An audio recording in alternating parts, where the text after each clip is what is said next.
নিজের গাছের খাসা কয়ফল ফারিয়া বিরান করছি তারাইও আপনারা হল আমার লগে দেখিলেই বা কিলা কিতা করলাম নিজের গাছের দুইটা কয়ফল ফারিয়া লইয়া আইলাম বিরান করবার লাগিয়া কয়ফল গুনতারে চুলাইলেইমু কয়ফলের ডেঙ্গাটারে কাটিয়া ফেলাই দিমু কয়ফলটারে মাঝে দিয়ে কাটা দিলাইমু কয়ফলটা কাটিয়া হল্লি করি লাইছি এখন কয়ফলের বাহল চুলিয়া ফেলাই দিমু কয়ফল চুলাই লাইছি নৌকাই নৌকাইয়া কয়ফলের বীজ কুইনটা বার করি ফেলাই দিমু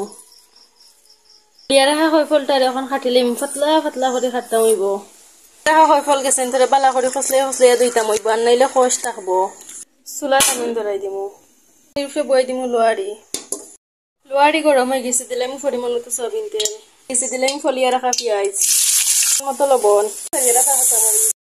দিলাম পরিমাণ মতো হলুদের গুঁড়া রাখা কয়ফল দিলাম গেছেন ধরে উল্টে পাল্টে লাড়িয়া দিলাই দিম কয়ফল গেছেন ধরে দিলাই মু উল্টাই পাল্টাই লাড়ি সারি না লাড়লে তো আবার মুড়ো ধরি লাইব দেখো কাছে কি যাত সুন্দর কালার আইছে তেবার হয়ে গেছে আমার কয়ফল বিরান করালাম আইলাইমু